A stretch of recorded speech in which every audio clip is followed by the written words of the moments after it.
तथा च भूषणसारस्य लकारार्थप्रकरणे तित् लकाराणाम् अर्थाः अस्माभिः दृष्टाः। लट् लकारः, लिट् लकारः, पुनः लुट् लकारः अनद्यतन भविष्यति लुट् लकारः विधीयते। पुनः लृटः अर्थः अपि दृष्टः भविष्यत् सामान्ये लृट् लकारः विधीयते। इदानीं लोट् लकारः, लेट् लकारः तयोः अर्थः विद्यादिः अर्थः। तन्नाम लिङ् लकारः यस्मिन् अर्थे विधीयते तस्मिन्नेव अर्थे लेट् लकारोऽपि भवति लोट् लकारोऽपि भवति इत्येवं तत्र अर्थनिर्णयः कृतः। तदर्थं लोट् लकारस्य पुनः लेट् लकारस्य च अर्थज्ञानार्थम् अस्माभिः अधुना लिङ् लकारस्य अर्थः ज्ञेयः। एतावत्पर्यन्तं तिल् लकारस्य अर्थाः विवृताः। इतः परं चत्वारः ङिल् लकाराः वर्तन्ते। लङ् लकारः, लिङ् लकारः, लुङ् लकारः, लृङ् लकारश्च। तेषाम् अर्थः कः इति ग्रन्थकारः निरूपयति। लङादिक्रमेण ङिताम् अर्थम् आह। लिङ् लकारस्य अर्थः वक्तव्यः।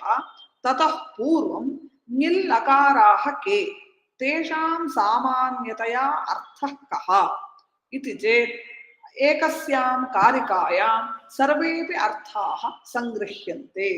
लङादिक्रमेण ङिताम् अर्थम् आह।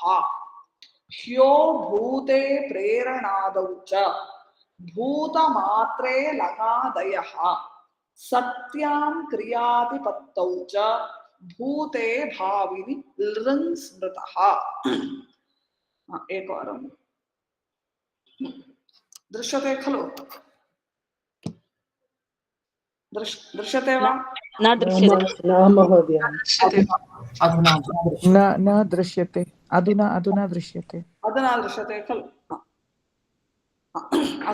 अत्र कारिका अस्ति। ह्यो भूते प्रेरणादौ च भूतमात्रे लङादयः सत्यां क्रियातिपत्तौ च भूते भाविनि लृङ् स्मृतः।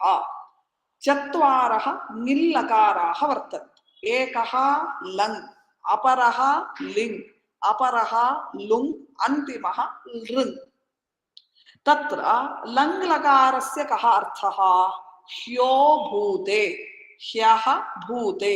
तत्र ह्यः इत्यत्र ह्यस्यति अव्यये। ह्यस्यति अव्ययस्य अनद्यतनम् इति अर्थः तत्र स्वीक्रियते। ह्यस्यति अव्ययस्य अनद्यतनम् इत्यर्थः स्वीक्रियते।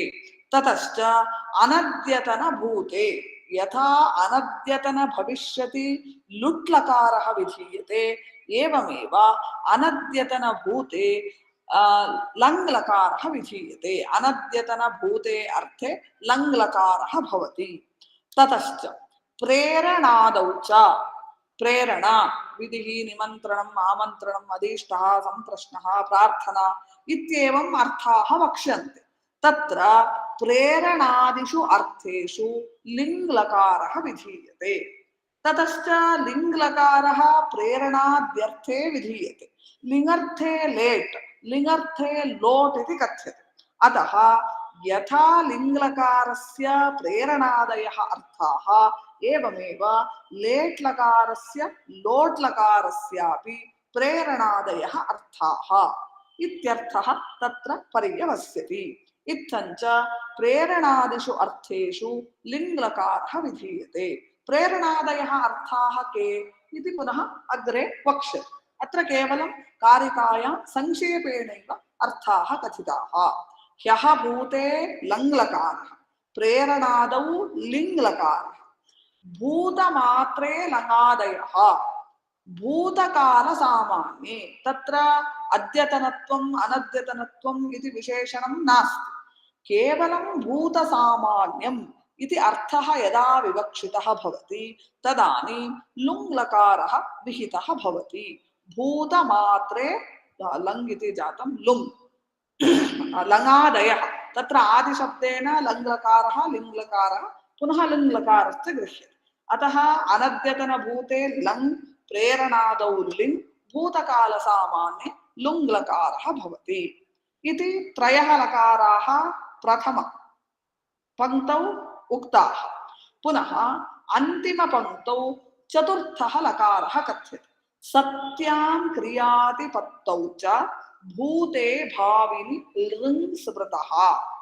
क्रियातिपत्तौ सत्यां क्रियायाः अधिपत्तिः, अधिपत्तिः नाम अनिष्पत्तिः इत्यर्थः। क्रियायाः उत्पत्तिः निष्पत्तिः यदा न जाता सा अनिष्पत्तिः एव अधिपत्ति इति शब्देन कथ्यते।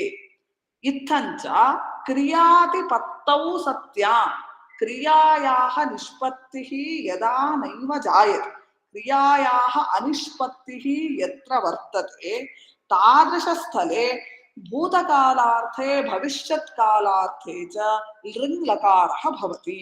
केवल भूतसामान्ये लुङ् भवति, केवल भविष्यत् सामान्ये लृङ् लकारः भवति। क्रियादिपत्तौ भूतार्थे भविष्यदर्थे च लृङ् लकारः भवति। अस्य उदाहरणानि पुनः अग्रे वक्ष्यन्ति। अत्र केवलं संक्षेपेण सर्वेषामपि अर्थः संगृहीतः। इत्थञ्च क्रियायाः अनिष्पत्तिः इति एकः अर्थः। भूतकालत्वम् अथवा भविष्यत्कालत्वं यदि भवति चेत् तर्हि लृङ् लकारः तत्र प्रयुज्यते। इत्थञ्च लङः लिङः लुङः लृङः अर्थाः संक्षेपेण अस्यां कारिकायां संगृहीताः। ततश्च प्रत्येकमपि विचारयति ग्रन्थकारः। लङ् लकारस्य कः अर्थः, किम् उदाहरणम् इति प्रत्येकमपि लकारं सः विमृशति। लङर्थमाह तत्र ङिल्लकारेषु आदिमः भवति लङ् लकारः। तस्य कः अर्थः इति चेत् ह्यो भूते, अस्माभिः अत्र दृष्टमेव। ह्यः भूते, ह्यः इति अव्ययं तस्य अनद्यतनम् इत्यर्थः। ततश्च अनद्यतने भूते अर्थे लङ् लकारः भवति। ह्यो भूते इति अनद्यतने भूते इत्यर्थः। तत्र किं सूत्रमस्ति, पाणिनीयं किमपि सूत्रमस्ति वा लङ् लकार विधायकम् इति चेत् पाणिनीयं सूत्रमस्ति अनद्यतने लङ् इति सूत्रम्। अतः अनद्यतनभूते अर्थे लङ् लकारः प्रकृतसूत्रेण विधीयते। यथा उदाहरणमपि दीयते। अस्य पुत्रः अभवत्, अस्य पुत्रः अभवत्। अद्य रात्रौ 12 अनन्तरं यः भूतकालः अस्ति तमुद्दिश्य कथ्यते। अद्य इति न, ह्यः, ह्यः रात्रौ 12 पूर्वं यः समयः तं मनसि निधाय इदं वाक्यं प्रयुज्यते। अस्य पुत्रः अभवत्, अस्य देवदत्तस्य पुत्रः जातः। अत्र अभवत् इत्यत्र लङ् लकारस्य प्रयोगः कृतः अस्ति। अनद्यतनभूतार्थं मनसि निधाय इदं वाक्यं प्रयुज्यते। अतः अत्र लङ् लकारस्य प्रयोगः कृतः अस्ति इति लङ् लकारस्य अर्थः। अत्र विशिष्टाः अर्थाः यः कोऽपि नास्ति, केवलम् अनद्यतनभूते लङ् लकारः इत्येव तत्र अर्थः उच्यते। इतः परं लिङ् लकारस्य अर्थः कः, अत्र महान् विषयः अस्ति। लिङ् लकारस्य अर्थः कः, तत्र लिङ् लकारस्य अर्थः पाणिनिमतरीत्या कथम् इति अंशः निरूप्यते। पुनः वाक्यपदीयकारः, वाक्यपदीयकारः कः भवति, वाक्यपदीयस्य कर्ता कः भवति, भर्तृहरि, भर्तृहरि। अतः भर्तृहरिमतरीत्या लिङ्गर्थः कः इत्यपि विचारः क्रियते। पुनः नैयायिकमतानुरोधेन लिङ्गर्थः कः इति विचारः क्रियते। मीमांसकमतानुरोधेन लिङ्गर्थः कः इति चत्वारः अंशाः अत्र निरूप्यन्ते अस्मिन् ग्रन्थे। सर्वादौ पाणिनिमतरीत्या सूत्ररीत्या लिङ्गर्थाः के इति विचारः क्रियते।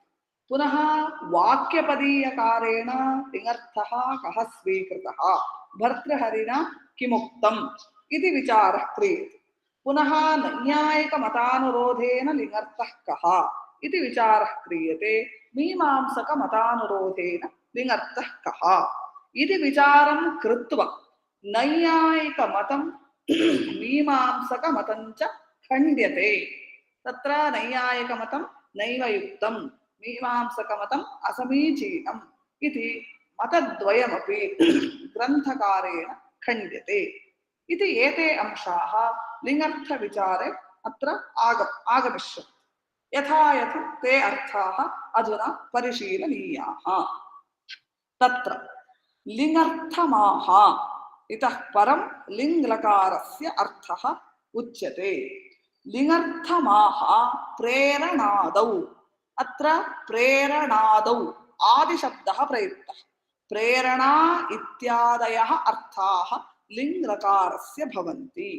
तर्हि आदिशब्देन के अर्थाः स्वीक्रियन्ते?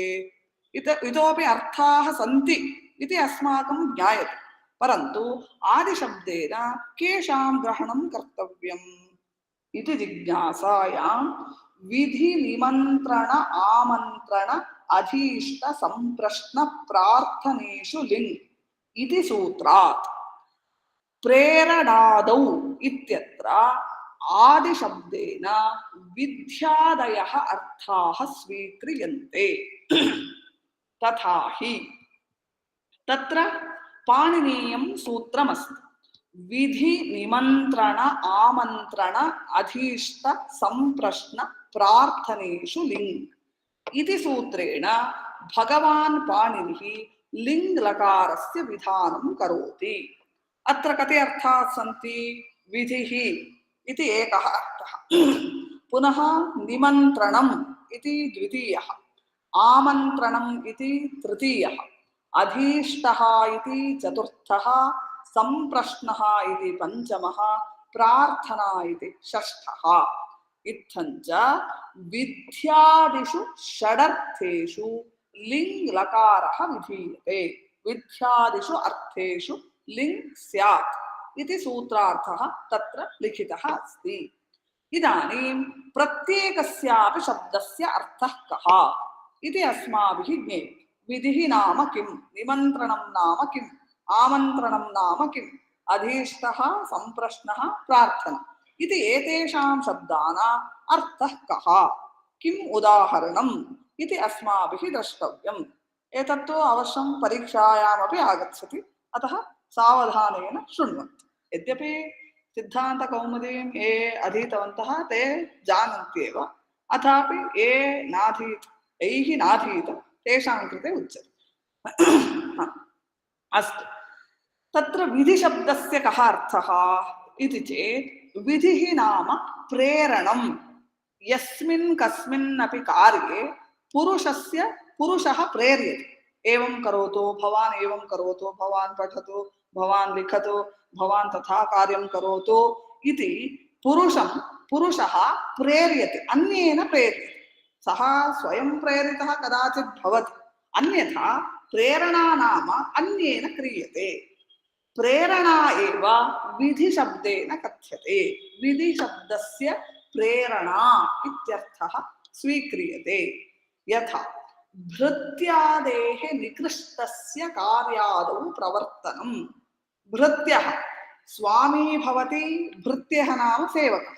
कश्चन यजमानः भवति, तस्य सकाशे बहवः सेवकाः भवन्ति। सः किं करोति? यजमानः भृत्यान् वदति, भवान् कृषिभूमौ गत्वा एवं कार्यं करोतु, भवान् वस्त्रं क्षालयतु, भवान् आपणतः पदार्थान् आनयतु इत्येवं सः कथयति। तदेव कथितं भृत्यादेः। भृत्यः नाम सेवकः। सेवकादेः निकृष्टस्य, यजमानः किञ्चित् है भवति, निकृष्टः नाम सेवकः ततोपि किञ्चित् अधोवर्ति भवति। अतः तादृशनिकृष्टस्य भृत्यादेः कार्यादौ प्रवर्तनम्। यथा भृत्यं प्रति, भृत्यः नाम सेवकः, भृत्यं प्रति स्वामी वदति, भवान् वस्त्रं क्षालय। यजमानः आदिशति, सेवकम् उद्दिश्य एवं कथयति, भवान् वस्त्रं क्षालय। अत्र लोट् लकारः, प्रयुक्तः क्षालयतु क्षालयतां क्षालयन्तु क्षालय भवान् वस्त्रं क्षालय इति सः कार्यं वदति भृत्यस्य कृते। इत्थञ्च क्षालनरूपकर्मणि भृत्यं प्रेरयति स्वामी। अतः अत्र प्रेरणारूपार्थः वर्तते।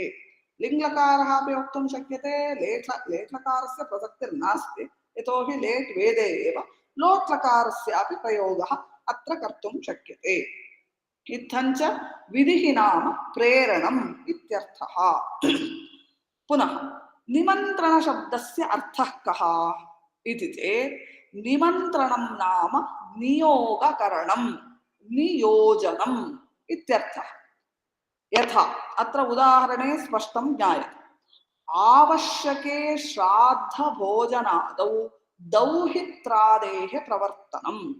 यत्र यत्र श्राद्धकर्म क्रियते तत्र सर्वत्रापि ब्राह्मणभोजनम् इति तत्र किञ्चित् विशिष्टं कर्म क्रियते। तत्र ब्राह्मणभोजनत्वेन कः तत्र पुरुषः भवेत् इति निश्चयः अस्माभिः पूर्वमेव क्रियते। एवं मनसि निश्चयं कृत्वा तत्सकाशं गत्वा तस्य निमन्त्रणं क्रियते। श्वः मम गृहे श्राद्धकर्म अस्ति, भवता आगन्तव्यम्। तत्र भवता आगन्तव्यम् इति यत् निमन्त्रणं क्रियते तत् सः कदाचित् आगच्छेत् कदाचित् नागच्छेत् इति नास्ति। यदि अन्येन येन केनचित् सः आहूतश्चेत् अवश्यं सः श्राद्धकर्मणि उपस्थितः भवेत्। तस्य नियोजनम् इति कथ्यते। आवश्यके श्राद्धभोजनादौ दौहित्रादेः प्रवर्तनम्। दौहित्रः नाम कः? दौहित्रशब्दस्य अर्थः कः? पुत्र्याः पुत्रः।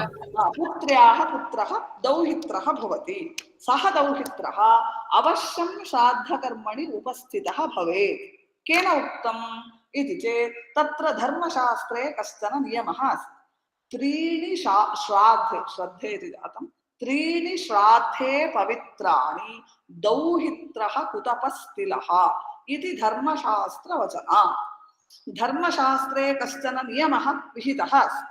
त्रीणि श्राद्धे पवित्राणि, श्राद्धकर्मणि त्रयः पदार्थाः अवश्यं स्युरेव। के ते पदार्थाः? एकस्तु दौहित्रः, पुत्र्याः पुत्रः। दौहित्रः अवश्यं तत्र उपस्थितः स्यात् श्राद्धकर्मणि। पुनः कुतपः। कुतपः नाम कः? कुतपः ज्ञायते? कन्नडभाषायां दर्भे इति उच्यते। पुनः संस्कृते अपरः शब्दः न ज्ञायते। हिन्द्यां किमुच्यते इत्यपि न ज्ञायते। तत्र इति वा? दर्भायद्वयम् उपयोगं कुर्मः ग्रहणादिकाले, तदेव तदेव दर्भे इति कन्नडभाषायाम् उच्यते। तत्र ग्रहणादौ उपयोगः क्रियते, पुनः सर्वत्र वैदिककर्मसु उपयोगः क्रियते। स एव कुतपः। सोऽपि कुतपस्यापि उपस्थितिः तत्र स्यात्। पुनः तिपः इति जातं तिलः। एकवारं दौहित्रः कुतपस्तिलः तिपः इति जातम्। तिलः नाम कः? एळ्ळु। कन्नडभाषायाम् एळ्ळु इति कथ्यते। अतः श्राद्धकर्मणि दौहित्रः स्यात्, कुतपः स्यात्, तिलः स्यात् इत्येवं धर्मशास्त्रे नियमः विहितः अस्ति। तदनुरोधेन दौहित्रः निमन्त्र्यते। श्राद्धकर्मार्थं सः निमन्त्र्यते। यथा दौहित्रादीन् प्रति कथयति, इह श्राद्धे भवान् भुञ्जीत इति कथनम्। दौहित्रस्य समीपं गत्वा श्वः मम गृहे श्राद्धकर्म अस्ति, भवता अवश्यम् आगन्तव्यम् इत्येवम् उक्त्वा तस्य नियोजनं क्रियते। श्राद्धकर्मणि नियोगकरणं क्रियते, नियोगः क्रियते। तदेव निमन्त्रणशब्देन उच्यते। सः मम यदि कार्यं नास्ति अथवा अहं कार्यान्तरे संलग्नः इति वदति चेत् पुनः मार्गान्तरम् अन्वेषणीयम्। यदि दौहित्रः सूचितश्चेत् अवश्यं दौहित्रेण तस्मिन् दिने श्राद्धकर्मणि उपस्थितेन भाव्यम्। अतः इदं नियोजनम् इति कथ्यते। एतद् विपरीतं भवति आमन्त्रणम्। आमन्त्रणं नाम कामचारानुज्ञा आदरपूर्वकम् आह्वानम्। इदानीं गृहे यत्किमपि कार्यक्रमः यः कोऽपि कार्यक्रमः अस्ति चेत् विवाहो वा उपनयनो वा उपनयनसंस्कारो वा यत्किमपि कार्यक्रमः यदि भवति चेत् अस्माभिः आह्वानं क्रियते। सर्वत्रापि गृहं गृहं गत्वा आह्वानं क्रियते। तत्र किं तैः आगन्तव्यमेव इति नियमः नास्ति। यदि आह्वानं क्रियते चेत् प्रायः सर्वे आगच्छन्ति। अथापि तत्र अवश्यम् आगन्तव्यमेव। तेषाम् आगमनं विना कार्यक्रमः अग्रे नैव चलति इति नास्ति। ते आगन्तुमपि शक्नुवन्ति अथवा अनागन्तुमपि शक्नुवन्ति। अतः तद् आह्वानम् आमन्त्रणम् इति कथ्यते। आदरपूर्वकम् आह्वानम् यथेच्छं क्रियतामिति अभ्यनुज्ञानम्। अतः निमन्त्रणस्य आमन्त्रणस्य च कश्चन भेदः वर्तते। निमन्त्रणं नाम यदि निमन्त्रणं कृतं चेत् तेन अवश्यं गन्तुं, यदि आमन्त्रणं कृतं चेत् सः गन्तुम् अर्हति अथवा गन्तुमपि नार्हति। यथाशक्ति सः कर्तुम् अर्हति। अतः निमन्त्रण आमन्त्रणयोर्मध्ये कश्चन भेदः अस्ति। यथा वेदान् पठ, भवान् वेदान् पठतु, भवता अध्ययनं कर्तव्यम् इति उच्यते। गुरुः शिष्यं प्रति कथयति।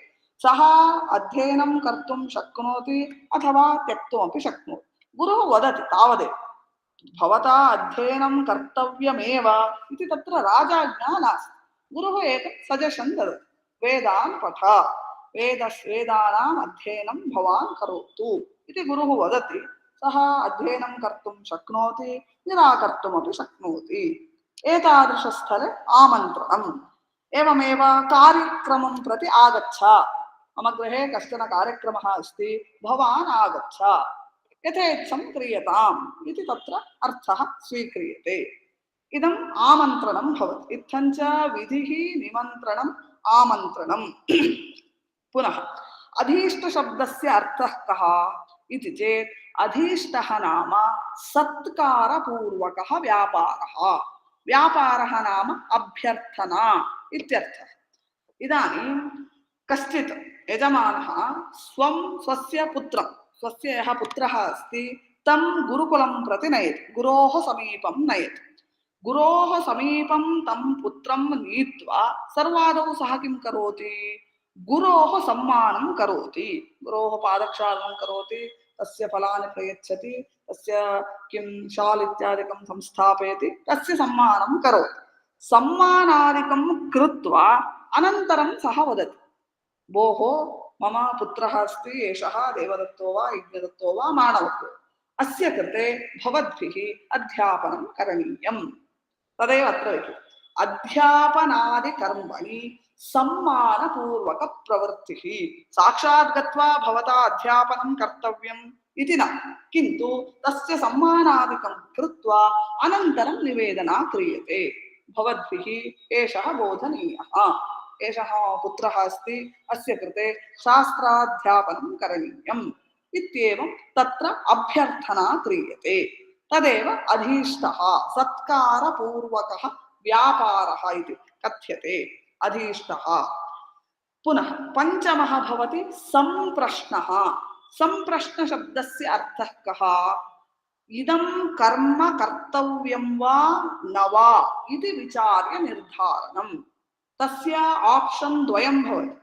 किं मया संस्कृतम् अध्ययनं कर्तव्यम्, आहोस्वित् आङ्ग्लम् अध्ययनं कर्तव्यम्, अथवा किमपि अन्यत् सैन्स् इत्यादिकम् अध्ययनं कर्तव्यं वा इति तत्र बहवः मार्गाः भवन्ति। तदानीं सः विचार्य विचार्य विचार्य अनन्तरं निश्चयं करोति। इदं कर्म कर्तव्यं वा, आहोस्वित् अन्यत् कर्तव्यं वा इति विचार्य यत् डिसिशन् सः स्वीकरोति तदेव निर्धारणम्।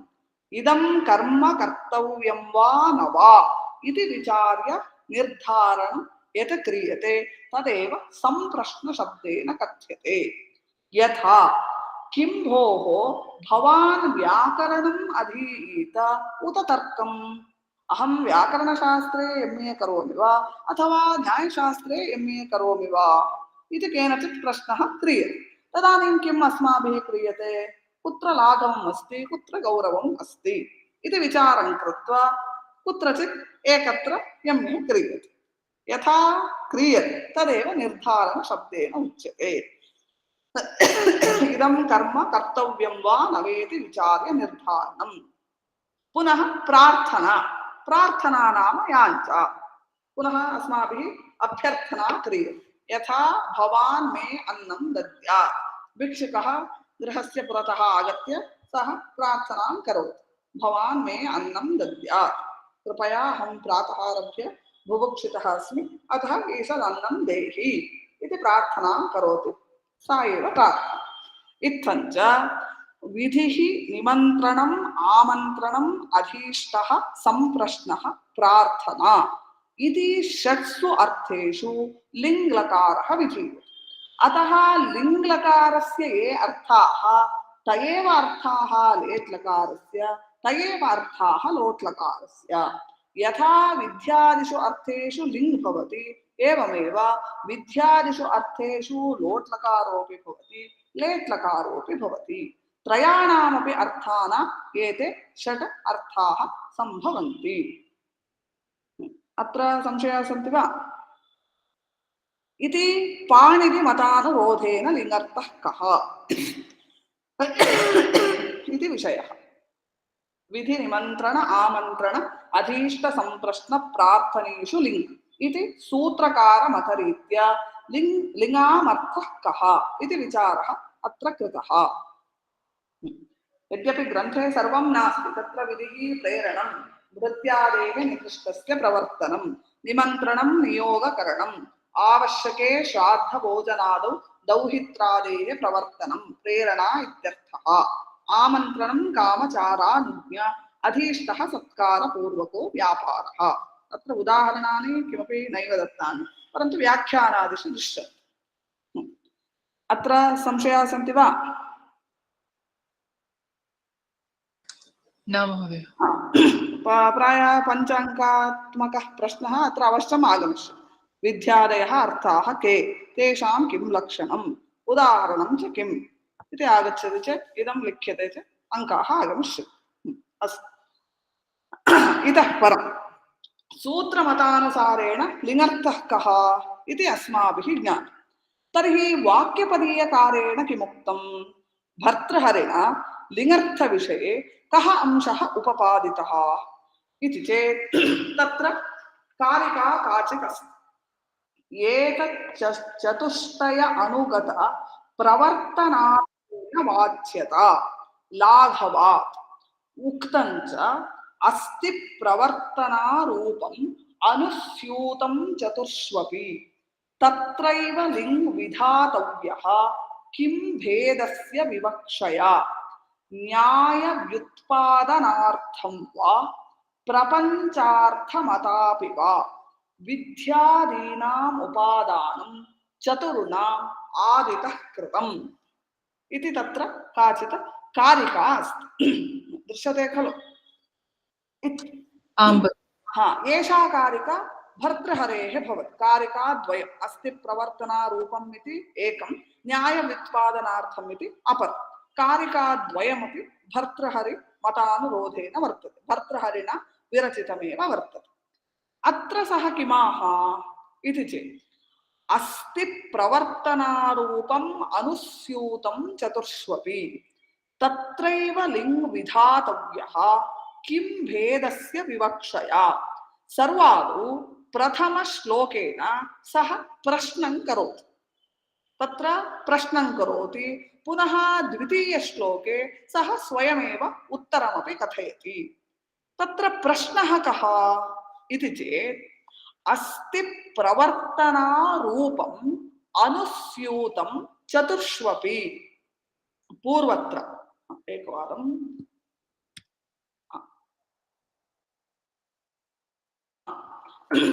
अत्र अस्माभिः दृष्टं विधिः निमन्त्रणम् आमन्त्रणम् अधीष्टः सम्प्रश्नः प्रार्थना इति षट् अर्थाः दृष्टाः तत्र अन्तिमौ द्वौ अर्थौ पार्श्वे स्थाप्यते सम्प्रश्नः प्रार्थना इति मास्तु परन्तु आदिभूताः ये चत्वारः अर्थाः सन्ति विधिः निमन्त्रणम् आमन्त्रणम् अधीष्टः एतेषु चतुर्षु अर्थेषु सर्वसाधारणतया एकः धर्मः भासते। कः धर्मः इति चेत् प्रवर्तना इति धर्मः भासते। अत्र पश्यतु, विधिः विधिः नाम सः प्रवर्तयति, निमन्त्रणम् अत्रापि प्रवर्तनात्वं, प्रवर्तनात्वं नाम प्रवृत्तिः इत्यर्थः, कार्यದಲ್ಲಿ ತೊಡಗುವಿಕೆ इत्येव प्रवर्तना इति शब्दस्य अर्थः। निमन्त्रणम् इत्यत्रापि सा प्रवर्तना अस्ति। आमन्त्रणरूप अर्थेऽपि प्रवर्तनात्वधर्मः अस्ति। अधीष्ट इत्यर्थेऽपि प्रवर्तनात्वम् इति अर्थः अस्ति। ಕಾರ್ಯದಲ್ಲಿ ತೊಡಗುವಿಕೆ, ಪ್ರವೃತ್ತಿ. ಈ ಪ್ರವೃತ್ತಿಯು ಈ ನಾಲ್ಕು ಅರ್ಥಗಳಲ್ಲಿ ಒಂದೇ ರೀತಿಯಾಗಿ ಇದೆ. ಅದು ಬೇರೆ ಬೇರೆ ಡಿಫ್ರೆಂಟ್ ಆಗಿರಬಹುದು, ಆದರೆ ನಾಲ್ಕು ಅರ್ಥಗಳಲ್ಲಿ ಅನುಸ್ಯೂತವಾಗಿ, ಅನುಸ್ಯೂತ ಅಂತ ಹೇಳಿದ್ರೆ ಏಕರೂಪತೆ ಇತ್ಯರ್ಥ. ಚತುರ್ಷ್ವಪಿ ಅರ್ಥೇಷು ಪ್ರವರ್ತನಾತ್ವಂ ಏಕರೂಪತೆಯಾ ವರ್ತತೆ. ವಿಧಿಃ ಇತ್ಯत्रापि ಪ್ರವರ್ತನಾತ್ವಮಸ್ತಿ, ನಿಮಂತ್ರಣम् इत्यत्रापि प्रवर्तनात्वमस्ति, आमन्त्रणम् इत्यत्रापि प्रवर्तनात्वमस्ति, अधीष्टः इत्यत्रापि प्रवर्तनात्वमस्ति. अतः कुतः भगवता पाणिनिना एते चत्वारः अर्थाः पृथक् उक्ताः? एतेषां चतुर्णां शब्दानां स्थाने प्रवर्तना इति शब्दस्यैव पाठः कर्तुं सः शक्नोति स्म खलु. प्रवर्तना संप्रश्न प्रार्थनेषु लिङ् इत्येव सः सूत्रं कुर्यात् खलु. यतोहि येषु चतुर्षु अर्थेषु अपि प्रवर्तनात्वं प्रवृत्तिः इति धर्मः सर्वसाधारणतया वर्तते इत्यतः प्रवर्तना संप्रश्न प्रार्थनेषु लिङ् इत्येव सः वक्तुं शक्नुयात् खलु इति तत्र प्रश्नः क्रियते. अस्ति प्रवर्तनारूपम् अनुस्यूतं चतुर्ष्वपि विधिः निमन्त्रणम् आमन्त्रणम् अधीष्टः इति चतुर्षु स्थलेषु अर्थेषु अपि सामान्यतया प्रवर्तनात्वम् अस्ति. प्रवर्तना नाम प्रवृत्तिः. अनुस्यूत शब्दस्य कः अर्थः? सर्वसाधारणम् एकरूपतया विद्यमानम् अस्ति. अस्ति प्रवर्तनारूपम् अनुस्यूतं चतुर्ष्वपि. अतः प्रवर्तना संप्रश्न प्रार्थनेषु लिङ् इत्येव सूत्रं वक्तुं शक्यते खलु. पृथक् तेषाम् अर्थानां निर्देशः कुतः इति तत्र प्रश्नः क्रियते. अस्ति प्रवर्तनारूपम् अनुस्यूतं चतुर्ष्वपि तत्रैव लिङ् विधातव्यः आसीत्. तत्रैव नाम प्रवर्तनायामेव लिङ् लकारस्य विधानं कर्तुं शक्यते. किं भेदस्य विवक्षया? कुतः विधिः निमन्त्रणम् आमन्त्रणम् अधीष्टः इति चत्वारः अर्थाः कथ्यन्ते भेदरूपेण? पृथक् पृथक् कुतः उच्यन्ते?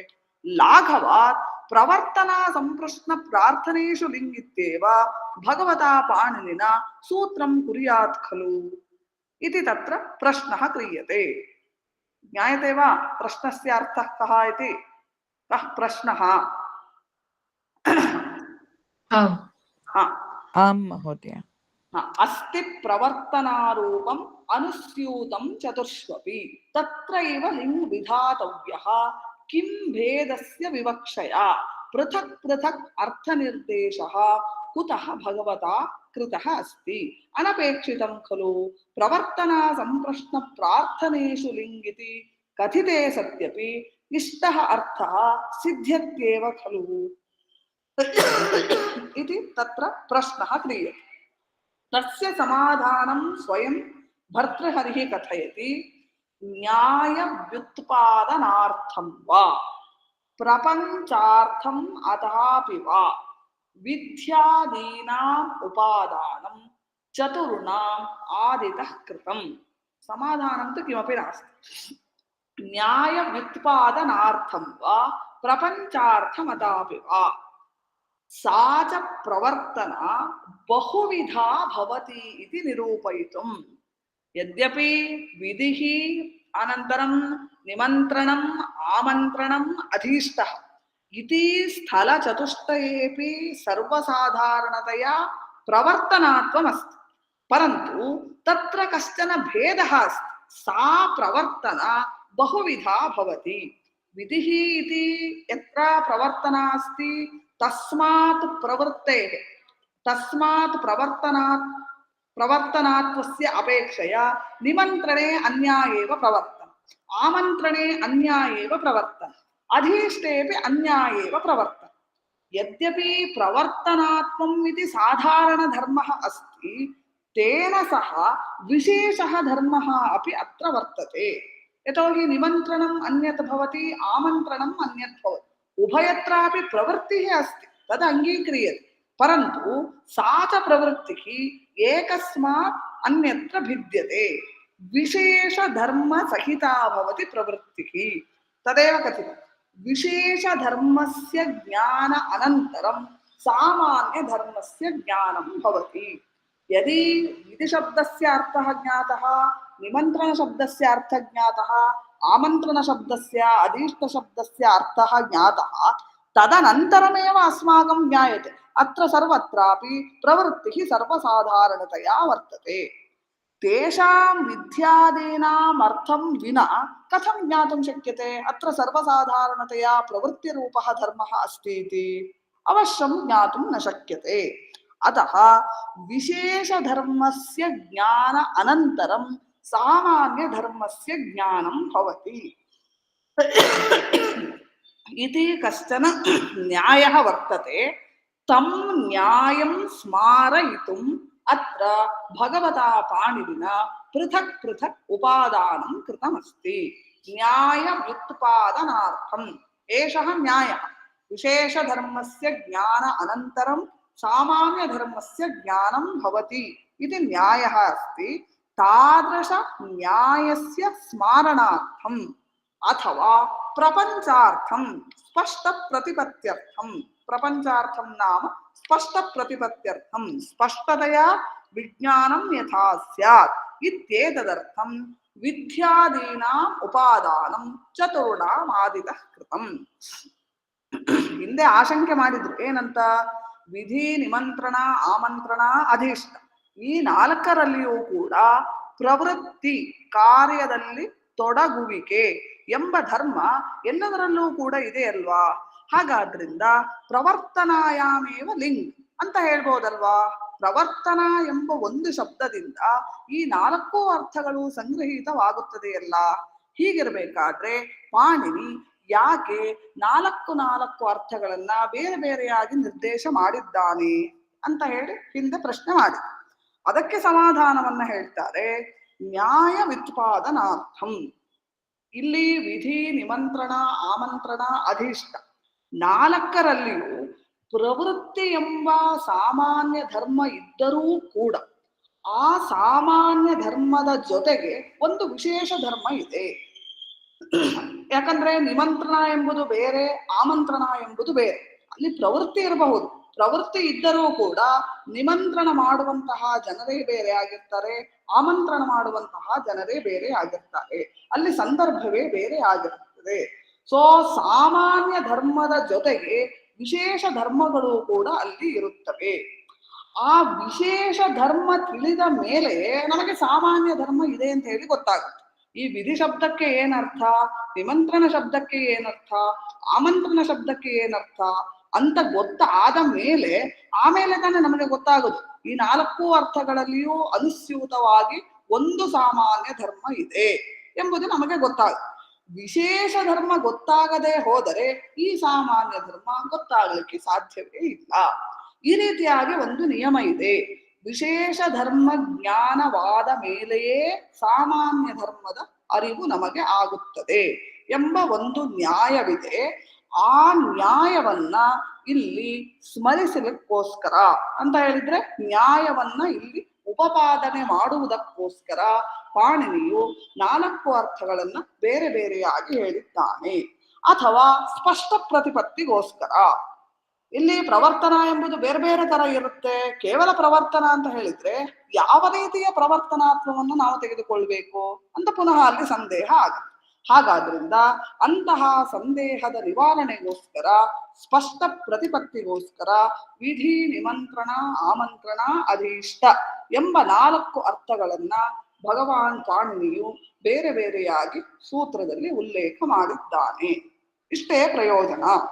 ಹೊರತು ಇಲ್ಲಿ ಭಗವಾನ್ ಪಾಣಿನಿ ಈ ರೀತಿಯಾಗಿ ಸೂತ್ರ ಮಾಡಿದ್ದರಲ್ಲಿ ಯಾವುದೇ ದೋಷ ಇಲ್ಲ. ಅತಃ ವಿದ್ಯಾದೀನಾಂ ಉಪಾದಾನ ಚತುರ್ಣಾಮಾದಿತಃ ಕೃತಂ ಇತ್ತಂಚ ಚತುರ್ಣಾಮರ್ಥಾನಾಂ ಪೃಥಕ್ ನಿರ್ದೇಶೆ ನ್ಯಾಯ ವ್ಯುತ್ಪತ್ತಿಃ ಕಾರಣಂ ಭವತಿ ಅಥವಾ ಪ್ರಪಂಚಾರ್ಥಂ ತತ್ರ ಕಾರಣಂ ಪ್ರಪಂಚಾರ್ಥಮಿತಿ ಪ್ರಯೋಜನಂ. ಅನ್ಯಥಾ ತತ್ರ ಪ್ರವರ್ತನಾ ಸಂಪ್ರಶ್ನ ಪ್ರಾರ್ಥನೇಷು ಲಿಂಗ್ ಇತ್ಯೇವ ವಕ್ತುಂ ಶಕ್ಯತೆ ಇತಿ ಕಥಯತಿ ವಾಕ್ಯಪದೀಯಕಾರಃ ಭರ್ತೃಹರಿಃ. ಭರ್ತೃಹರಿಮತರೀತ್ಯ ಪ್ರವರ್ತನಾ ಸಂಪ್ರಶ್ನ ಪ್ರಾರ್ಥನೇಷು ಲಿಂಗ್ ಇತ್ಯಪಿ ಸೂತ್ರನ್ಯಾಸಃ ಕರ್ತುಂ ಶಕ್ಯತೆ ಇತಿ ಅಭಿಪ್ರಾಯಃ ಅತ್ರ ಪರ್ಯವಸ್ಯತಿ. ಅತ್ರ ಸಂಶಯಾः सन्ति वा? पूर्वं तु सर्वं निरूप्यते. विधि, निमन्त्रण, आमन्त्रण इति सूत्रे ये अर्थाः निर्दिष्टाः तेषाम् अर्थनिर्देशः क्रियते. तदनन्तरम् एतदुपरि वाक्यपर्यकारः किमाह, तस्य कः अभिप्रायः इत्यपि प्रस्तापः अत्र क्रियते.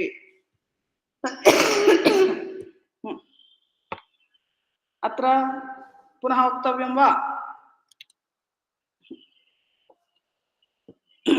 अथवा अवगतं वा नावगतं? अवगतं महोदय. अस्तु. अतः अस्ति प्रवर्तनारूपम् अनुस्यूतं चतुष्वपि तत्रैव लिङ् विधातव्यः किं भेदस्य विवक्षया न्याय व्युत्पादनार्थं वा प्रपञ्चार्थमतापि वा विद्यादीनाम् उपादानं चतुर्णामादितः कृतम् इति लिङ्गर्थविषये द्वितीयः अंशः. एकं तु सूत्रकारमतरीत्या लिङ्गर्थाः के इति निरूपणं. पुनः एतदंशे वाक्यपदीयकारः किमाह इति विषयः द्वितीयः.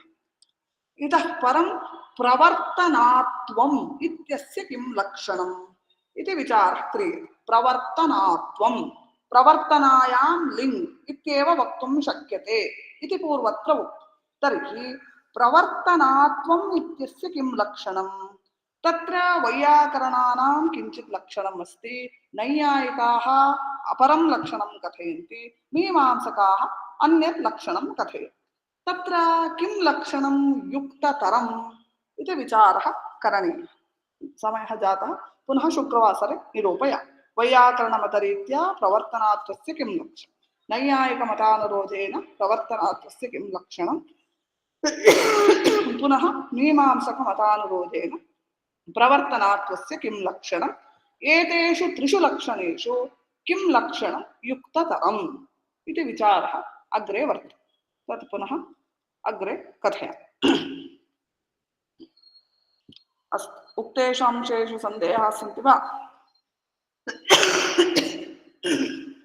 नास्ति महोदय, एतत् पीपीटी और पीडीएफ प्रेषयन्ति वा? पूर्वतनं किमपि नास्ति, अद्य कृतम् अस्ति तावत्.